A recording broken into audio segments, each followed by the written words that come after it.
One of the first things I wanted to ask you about, Kelechi, is when people think about African music, they think Afrobeat. But I know of people like Ikoli Hackett-White and Samuel Akbo, who are composers. I mean, Ikoli would write songs that would be sung in the cathedrals, and people would be falling over crying outside, and it didn't have any drum beats. And this is the sort of culture that you come from as a musician. Tell us a bit about those beginnings and how it affected your work and your music. Yeah, actually, some of those people are people that they had personal encounter with God. You see, some songs comes from our relationship with God. The more we get intimate, what's the word now? Intimacy. Yeah, intimacy, yeah. The more we get closer to God, the more he reveals himself to us. And that's when these songs will be coming, you know. And these people, they just want to worship God the way they are. And, you know, I was trying to make some research, and I discovered that some of these people sing some songs that God gave them, and they do it the way God gave it to them, not to sing it the way the world wants it.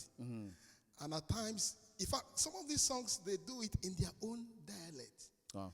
I remember Voice of the Cross. You know, those days, every morning my dad would play their songs. Wow. And, you know, when we listen to their songs, I'll be scared. You will feel the presence of God, you know. Now, by the way, the people he's talking about, some of the individuals he's talking about, too, that I mentioned, are people who were offered scholarships to go to Eton College. Eton College, for those of you who know, is the height of you know, school in this country. And they were given scholarships to go from the eastern part of Nigeria there because of writing spiritual music. And this is the sort of music that he's talking about that's affected him to get us here. But he won't say it like that because he doesn't want to sell CDs. You know, and by the way, I want to honor my dad. He's a bishop. Bishop Ify was my parents, evangelist Mrs. Ify was. They are praying for us tonight. They're in Nigeria. I thank God for their life. They've been there before I was born. My dad has been a pastor since 1976. Wow. And today he's still a bishop in Nigeria. So now I know for you, in your journey, when you've played on, before you landed in the UK, I remember when you came to Premier, we sat down and we spoke. But before that, you had done a lot of work. Tell me roughly about how many records by then you had actually played on as a producer, as a musician, roughly about how many records? Wow. Actually, by the grace of God, about 800, you know, albums. Of Young people will say, beast. You know, 800 records. Yes, that's why, you know, sometimes people don't believe it, but in Eastern Nigeria, they know a lot of work we've done. For many years, at some point, almost all the gospel artists in East, I played in their albums. Talk of Chioma Jesus, talk of, some of them I've played in about 2 or 3 of their albums. In fact, wow. There are some artists, we created their music. Wow. Again, people don't know this. We'll just do our work, help them to get to where they are, and we'll still remain where we are, waiting for God. So a question for you then. How do you then deal with this moment that we're in, where everything is social media? Before I get on the plane, I'll put a picture of me in first class, and I'll put my Louboutin shoes. I'm walking in authority, just to let people know that I've arrived. Yet here you are with such a humongous CV, and you're just doing it quietly. Do you ever feel the pressure to just put something on Twitter and say, I am the father of, in ministry of? Do you ever feel that pressure? And if you do, what do you do with that pressure? Actually, at times, you know, the world, there are some things they want to hear before they will know that you've arrived. But sometimes I speak to myself, I ask God, what do you want me to do? Because at the end of the day, what we are doing is a seed. And it's not just about what we gain or the fame. It's about us fulfilling purpose in life. Wow. You know, the Apostle Paul puts it this way in the book of Corinthians. He said that we become fools even though we are wise. And the reality is there are people like Kelechi whose library of work is so incredible that if they were to put it out there, you would run and buy the CDs quicker. But you know, we choose to be fools for Jesus that he may be glorified. It's worth clapping just right there.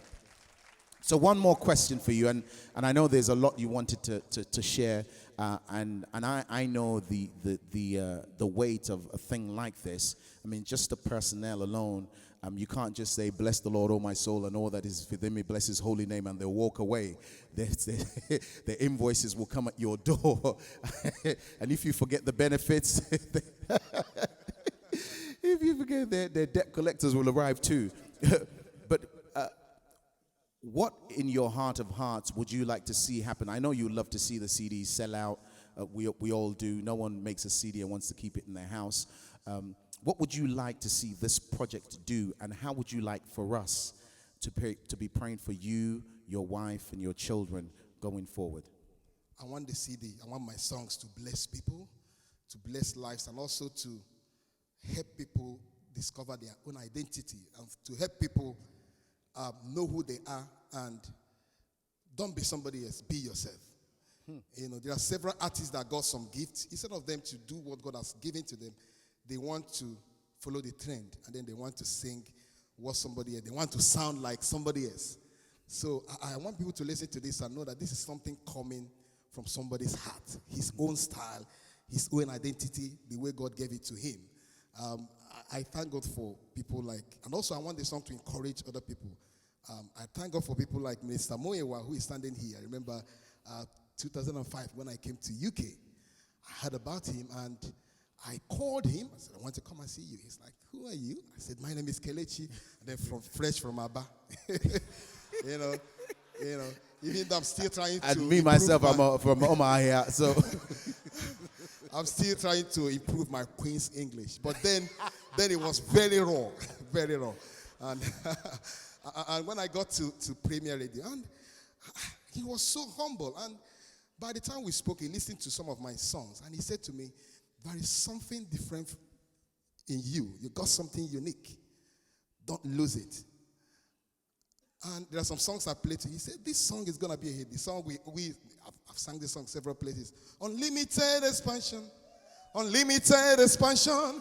In Jesus' name, success is mine. This year, I will be a celebrity. And guess what? Boom.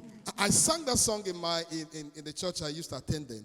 And some people were like, "Oh, nice song." But some said, "This is London. You have to listen to Cake Franklin, listen to other guys." But he told me something. There is something unique I can see. God is taking you to places. You know, he advised me and told me, modify your song and see how you can improve on it. And I went back home happy. And after that conversation, I released the album. And by the grace of God, God has actually blessed me through that. So I want to appreciate him so much. Actually, I got something little for you. I plan to do more than that, but I will still do more. Please accept this little gift from me. Please, from my heart. Thank you so much for being a blessing. Thank you, sir. Thank you. But by the way, for those of you who are pastors and preachers and you're looking for preachers, you can see the preacher came out of him when he started to talk about being yourself. You can see a preacher's move. He just went forward and said, "Be yourself." So if you want him to come and speak, tell him to speak on the subject of identity. So one more thing, how should we be praying for you and your family? I need everyone to pray for me. Moreover, for us to make heaven. That's the ultimate goal, and for us to fulfill our purpose, for us to bless lives.